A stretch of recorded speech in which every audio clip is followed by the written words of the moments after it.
Hey everyone, Nigel and Luke here, and welcome to Crime Zone.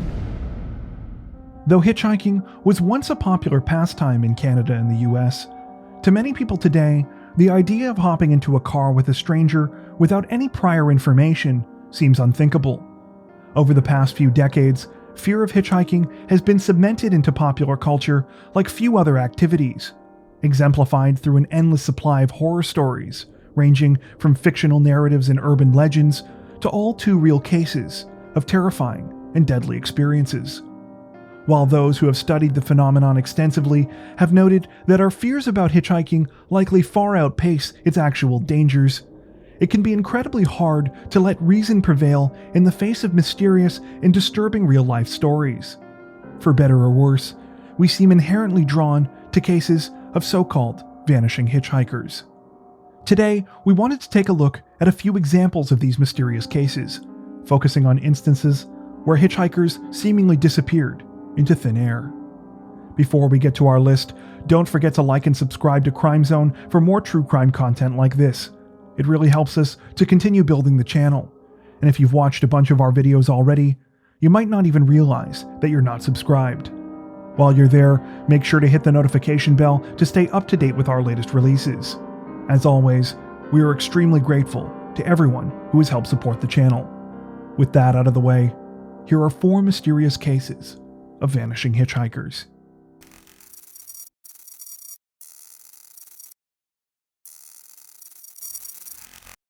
On April 19, 2016, 16-year-old Tyler Christensen left his home near Mukilteo, Washington. It was approximately 6:30 in the evening, and the teenager told his parents that he was going to a youth group meeting at the local church. He said he planned to jog the roughly 1-mile journey between his house near Picnic Point Road and where the church was located on 116th Street. However, Tyler never arrived and failed to return home. The disappearance was a serious cause for concern in the community. Tyler had never vanished like this before and had no history of mental illness. The Snohomish County Sheriff's Office began investigating the disappearance almost immediately, with search and rescue efforts focused on several routes Tyler could have taken between his home and the church. Special attention was paid to the green belt areas and ravines that dot the city, as people had been known to get lost there in the past. It was estimated that at least 58 volunteers were involved in the search for Tyler in the local area, but ultimately they came up short. However, as investigation expanded and new information began coming in, the story became stranger. It started when police discovered evidence that Tyler had taken a ferry on the night he went missing. The ferry made regular trips across Puget Sound from the nearby city of Edmonds to the city of Kingston. The last known person to see Tyler was a man who claimed to have picked him up hitchhiking. The man said that Tyler seemed to be in good spirits and asked for directions to the city of Shelton. He told the man he planned to go hiking at Olympic National Park. A month after the teen went missing, his backpack was discovered by the High Steel Bridge in Mason County. The bridge is one of the tallest and most popular in the state of Washington and lies on the outskirts of the Olympic National Forest. Inside Tyler's bag, investigators discovered emergency blankets, food, and extra clothes, though there was no sign of the missing teen himself. As a result of the findings, police concluded that Tyler had likely left on his own accord and had planned his disappearance in advance. However, this still left one obvious and mysterious question: why? The case lacked any of the classic warning signs that could have motivated a sudden disappearance. No history of mental illness, no previous runaway attempts, and no indication that Tyler was suffering from depression or suicidal urges. According to Tyler's 4 sisters, there were no issues at home, and the Christensen household was a loving one. Tyler had been homeschooled and had strong ties to his family and his church. Throughout the community, he was remembered as a hard-working and responsible person who often did odd jobs for neighbors. Nothing about his disappearance made any sense. Sadly, little progress has been made in the case since the discovery of Tyler's backpack in the spring of 2016. Theories of the case range from the straightforward to the highly speculative. From some believing that Tyler died accidentally or as a result of suicide, to others who believe that there could be a darker explanation for his death involving foul play. These more sinister theories suggest that Tyler could have been meeting someone or that he was attacked at some point on his journey into Olympic National Park. The Christensen family, however, holds out hope that Tyler is still alive and that one day he will return home. In an interview in April of 2019, his sister Liz stated that she had no idea what had caused her brother to leave home, but theorized that maybe he's on an adventure in search of something that he has not yet found. Tyler's DNA has been entered into the federal database for missing persons, and he would be 21 years old today if still alive. Anyone with information about Tyler Christensen's whereabouts is encouraged to contact the Snohomish County Sheriff's Office.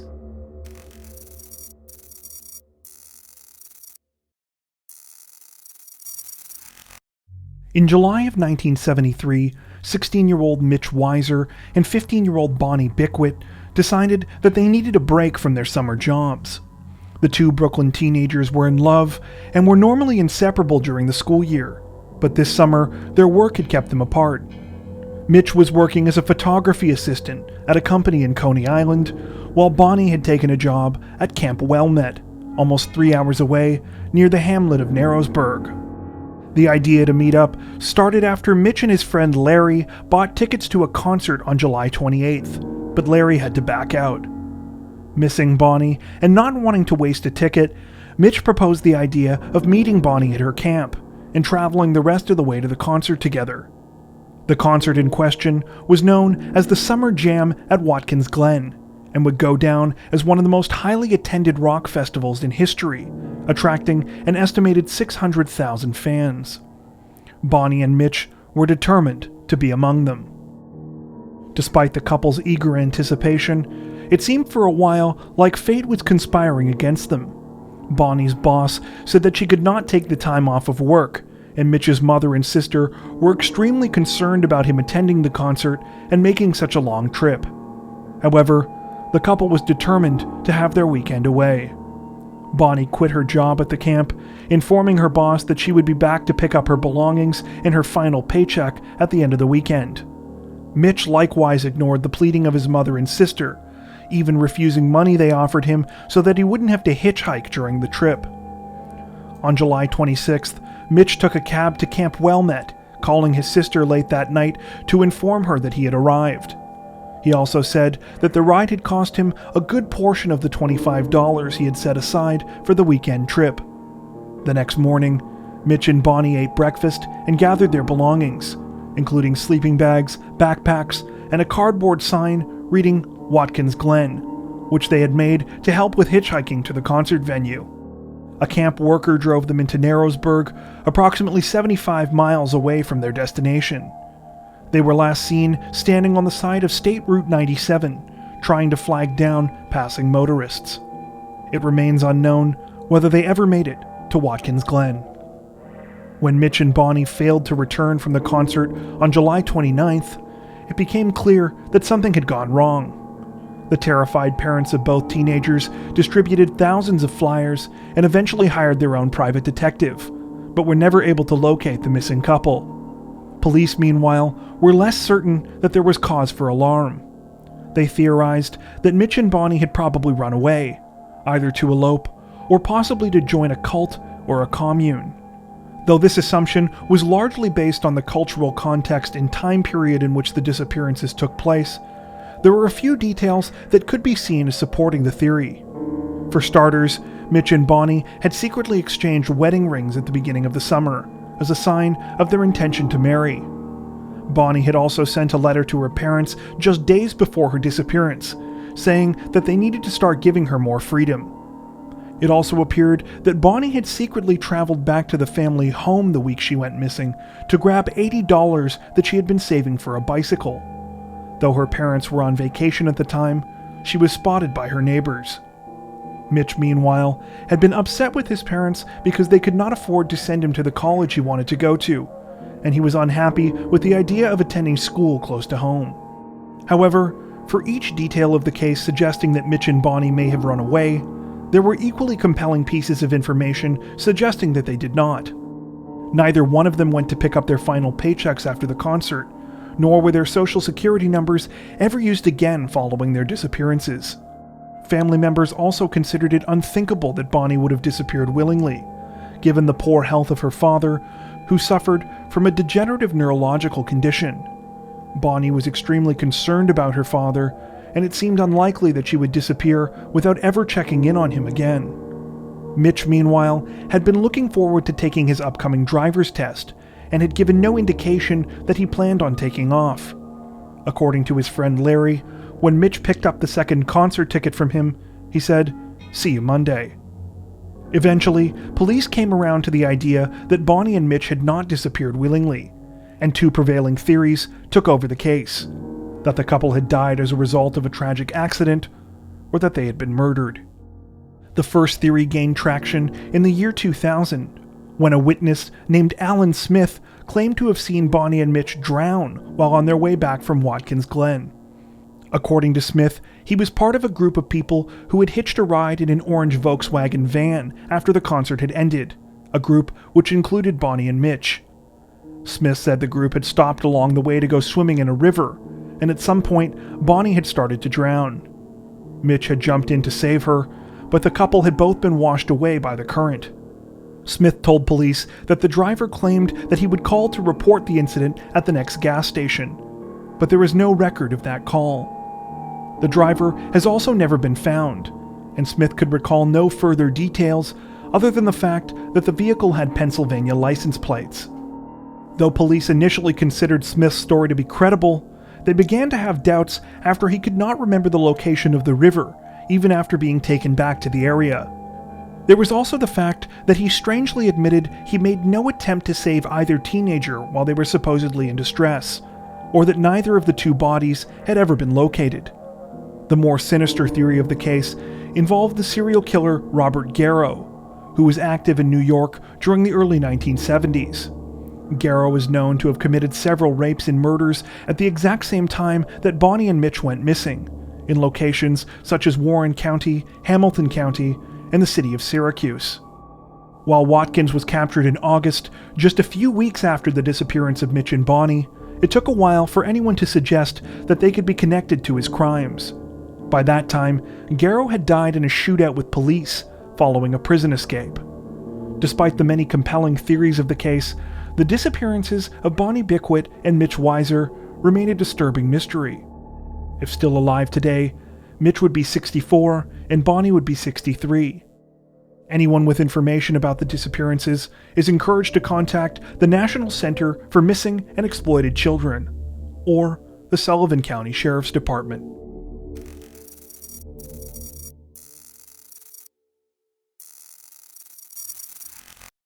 On the night of August 16, 1972, 14-year-old Ingrid Bauer asked her father if she could visit her boyfriend Larry at his home in Pine Grove near Woodbridge, Ontario. The Bauer family had spent the previous 5 days at their cottage in Thornbury, but Ingrid and her father Oscar had returned early due to bad weather. Ingrid decided it would be fun to pay Larry a surprise visit, and her father agreed to let her go. After all, it was only a 6-kilometer trip from their home in Kleinburg. At approximately 9:30 p.m., Ingrid left the house, planning to hitchhike the short distance to Pine Grove. She took no money or other personal belongings with her, since she planned to be home just an hour later. Like many young people in the area, Ingrid had used hitchhiking as a way to get around several times before. At the time, Kleinburg was a much smaller, mostly rural area and lacked public transit. Still, this would be the first time Ingrid had gone hitchhiking at night. Around the same time that Ingrid left, her brother Brent, who had stayed behind from the family vacation, made a trip to the local convenience store. While on his way, he saw his sister traveling south on Islington Avenue. At approximately 9:45, another witness also saw Ingrid traveling south on Islington, just a few hundred yards from her home. It wasn't until a friend called the Bauer house a little while later that anyone got an inkling that something might be wrong. The friend was looking for Ingrid and was told that she was visiting Larry. However, when she called Larry's house, he told her that he hadn't seen her. Concerned by what the friend had told him, Larry called the Bauer house to ask about Ingrid. In an effort to track Ingrid down, it was decided that Oscar and Brent would drive from Kleinburg to Pine Grove while Larry rode his bike in the opposite direction. However, no trace of the teenager was found along the way. When Oscar arrived at Larry's house, he called the police and told them his daughter was missing. Searches for Ingrid continued throughout the night, and the following day a more robust effort was organized. Approximately 200 volunteers combed an area 20 square miles around the Bauer home, and York Regional Police conducted searches of local waterways. Officers waded several kilometers through the Humber River, and police divers searched a nearby water-filled quarry. In addition to the search efforts, $3,000 in reward money was put up by Oscar, the company he worked for, and the York Regional Police. A billboard company also donated space to the search effort at no cost, and several billboards were put up with Ingrid's picture, imploring the public to come forward with any information about the missing teenager. In interviews with hundreds of local residents and witnesses, police learned that several people remembered hearing what they thought were the sounds of a young person yelling on the night of Ingrid's disappearance. The sounds reportedly happened around 10 p.m. that night near Islington Avenue and Sevilla Boulevard, less than a kilometer from where Ingrid had last been seen alive. Police also received reports of a pickup truck of an unknown color and model in the area around the same time. Following the tips, investigators conducted a search of the area but came up empty-handed. Sadly, the case soon went cold. When a body was discovered in Halton region in 1972, there were suspicions for a time that it could be the remains of Ingrid Bauer. However, dental records collected at the scene proved not to be a match. As the years went on, numerous tips continued to come in about Ingrid, with supposed sightings scattered all over Canada and the United States. However, none of these tips has so far managed to bring closure to the mysterious case. The Bauer family believes that Ingrid is likely dead, and that her killer could be a man named Donald Everingham. Everingham was later convicted of assault of an 18-year-old high school student and the rape and attempted murder of an 8-year-old girl. Both cases happened within a year of Ingrid's disappearance, and it is believed that Everingham could be linked to at least 2 other disappearance cases in Ontario. However, no conclusive evidence has ever been found proving Everingham's involvement. Sadly, Ingrid's father had declared her legally dead before his death in 2017. According to Brent Bauer, his father lived the rest of his life blaming himself for Ingrid's disappearance. Despite the declaration, investigators are still hopeful that they will be able to uncover the truth about the decades-old disappearance. If Ingrid Bauer is in fact alive today, she would be 63 years old. Anyone with information about the case is encouraged to contact the York Regional Police Cold Case Unit or to leave an anonymous tip with Crime Stoppers.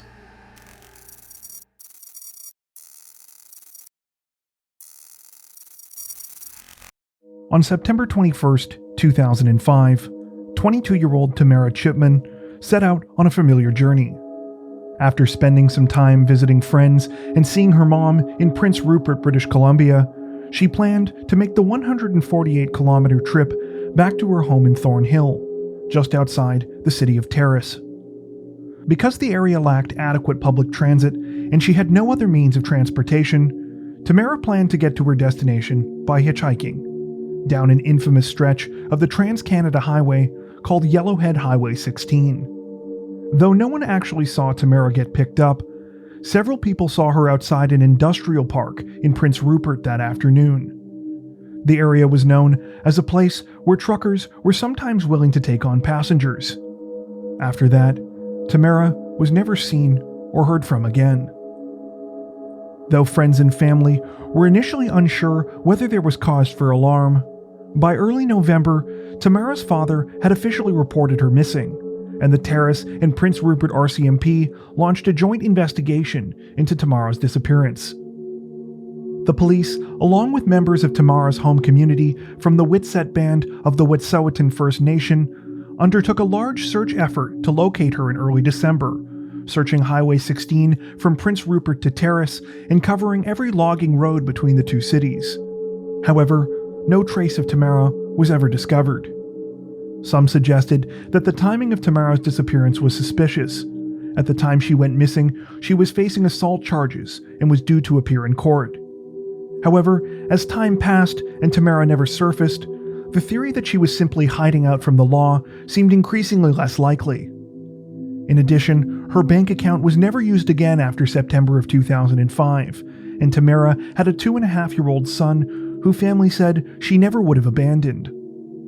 Other theories about Tamara's disappearance stem from her alleged involvement in sex work or a possible drug deal gone wrong. Tamara's family has consistently pushed back on this narrative, with some saying she wasn't involved in sex work at all, to others saying that she engaged in it very infrequently and only when she was having difficulty making ends meet. All signs seem to point to a heartbreaking yet familiar story. Though we have referred to the stretch of road where Tamara disappeared so far simply as Highway 16, to many people in Canada, the area is known by a different name, the Highway of Tears. The name refers to a roughly 725-kilometer corridor of the Trans-Canada Highway between Prince Rupert and Prince George, where a staggering number of people have gone missing or been found murdered since approximately 1969.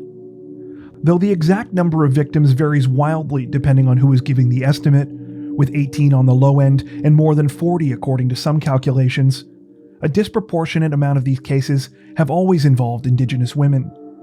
This has placed the Highway of Tears at the center of the cultural discussion in Canada in recent years, not only as it relates to the topic of missing and murdered Indigenous women, but also in terms of the country's treatment of First Nations people as a whole. Despite the interest the Highway of Tears has garnered in the last few years, surprisingly little is known about many of the cases that have happened there.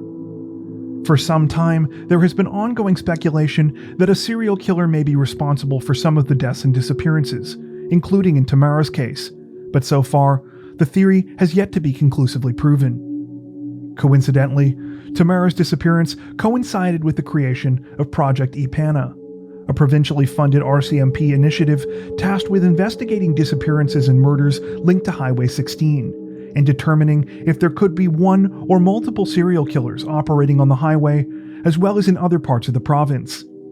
Tamara Chipman was added to the EPANA list after her disappearance, and is one of the 18 official cases that has been undertaken by the project.